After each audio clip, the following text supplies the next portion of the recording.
On tonight's edition of Newswatch 18, we'll take a look inside the Ames Fire Station on Welch Ave as they prepare for one of the busiest weeks of the year. And we'll take a look at what's in store for tomorrow's First Amendment Day celebration.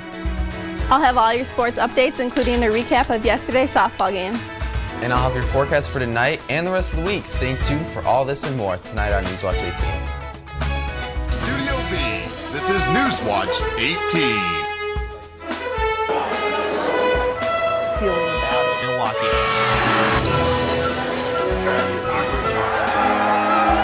Newswatch 18 starts now.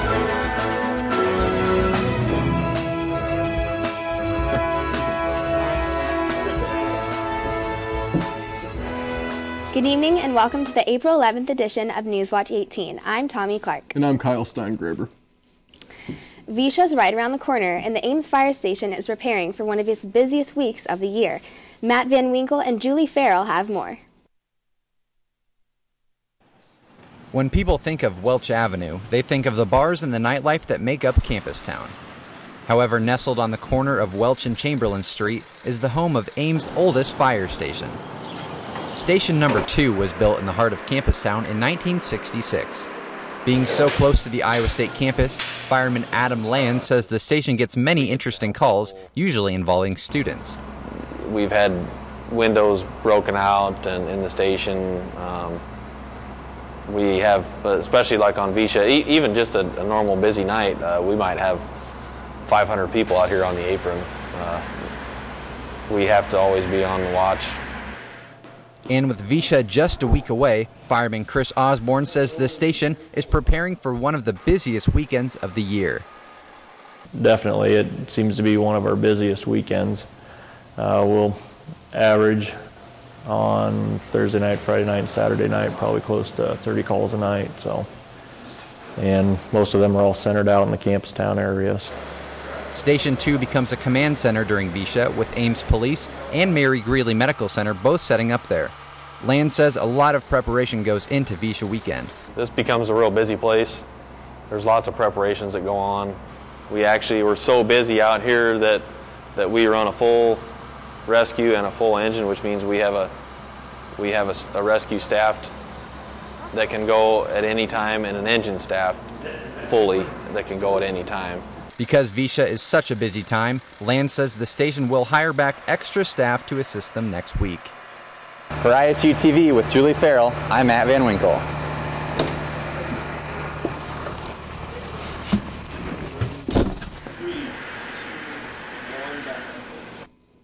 Visha festivities kick off on April 16th.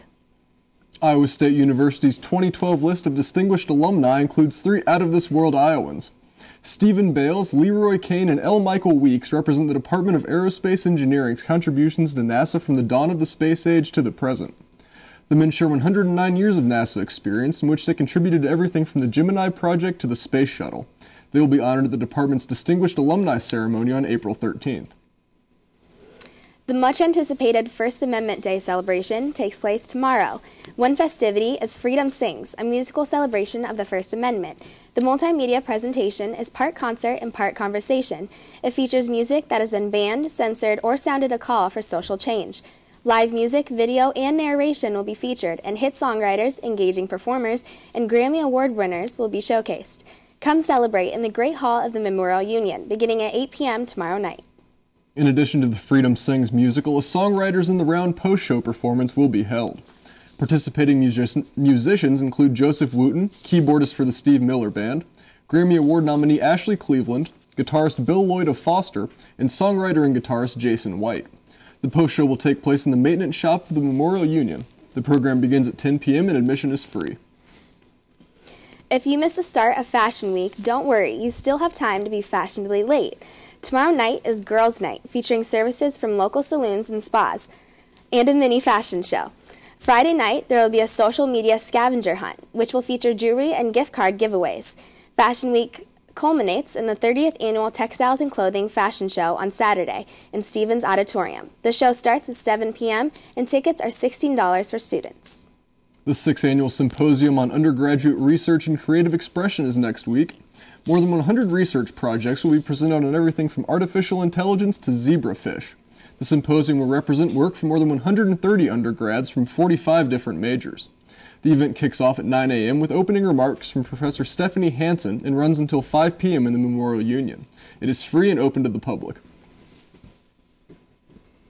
So, Krista, what do we have going on in Cyclone sports? Well, we've had an exciting week for sports, and I'll have all your updates and more after the break. Stay tuned. You're watching Newswatch 18. Welcome back to Newswatch 18. I'm Krista York with your Cyclone sports update. The Cyclone softball team had a dreadful loss yesterday against the Drake Bulldogs. After being down 8-3 in the top of the 7th, ISU rallied by hitting 3 singles, but fell short of a final score of 8-6. Jordan Gronwald was the pitcher through 6 innings, allowing 9 hits, 6 runs, and 2 strikeouts. Hopefully the Cyclones will have better luck in their series against Oklahoma State starting Friday at 7. The Iowa State men's golf teed off at the Mizzou Intercollegiate match this past weekend. They had an overall score of 876 in the 3-day tournament, finishing in 2nd place. This is the 6th top 10 finish of the season for senior Nate McCoy, who scored 16 birdies and finished with a 3-day score of 219. Freshman Scott Fernandez also made a great shot holing out from 60 yards away for an eagle on a par 4. He also has 5 top 10 finishes on the season. The squad will be playing the Hawkeye in the Hawkeye Invitational this weekend in Iowa City. In national news, University of Arkansas Razorbacks head football coach Bobby Petrino has been fired from the university. More than a week earlier, Petrino was involved in a motorcycle accident. His passenger on the motorcycle was a 20-year-old girl who he later apologized for having an affair with. The university saw his actions and decisions unacceptable and fired him for this. The New Orleans Saints coaching staff will face suspensions and fines because of the rules they have broken. There has been evidence that they were paying players extra money for injuring other teams' players. They appealed this decision, but were recently denied any change of penalty given to them. The suspensions include head coach Sean Payton for the whole season and defensive coordinator Greg Williams suspended indefinitely. Today is National Signing Day, so be sure to check out which top recruiters signed with Iowa State and your other favorite colleges today. And that's all I have for sports. Nathan, what's the forecast looking like for the rest of the week? We had a cooler day today, and very dry over the past few days. However, we're going to see a few rounds of rain coming through this weekend. How much and when it comes after the break. Welcome back to Newswatch 18. I'm Nathan Gogo with your weather forecast. We have freeze warnings out for much of the Midwest and Ohio Valley today. Across Iowa, we have freeze warnings as we're going to get below freezing tonight, well below, and that's going to be an issue for any vegetation, sensitive vegetation that is out there. Moving on, we have we do also have tornado watches across the Texas Panhandle and Oklahoma Panhandle. We're going to see some tornado action over the next few days, possibly tornado outbreaks, so a dangerous situation. We really want to look forward to watching out for those areas down there. However, here though, we do have, if we can change the graphic real quick, we have across the Iowa, we have freeze warnings across the whole board, and that's going to be really the main issue tonight as we have clear skies out there. A lot of heat that's at the surface is going to, because we have no clouds, it's going to rise up and exit into space, and that means we're not going to see really a very cold morning tomorrow. We're going to see a very cold morning tomorrow, so you're definitely going to want to bring your jacket out there. We are going to warm up decently tomorrow. However, we're going to see some rain in the forecast this weekend, and that's really going to be the main weather headline for the next few days. Moving on, across the radar, we have nothing going on. There's no clouds out there to speak of. That's going to be changing as we see a few rounds of moisture. The winds are going to switch out of the south, giving us a little more moisture out there, and that's going to really change our weather pattern over the next few days.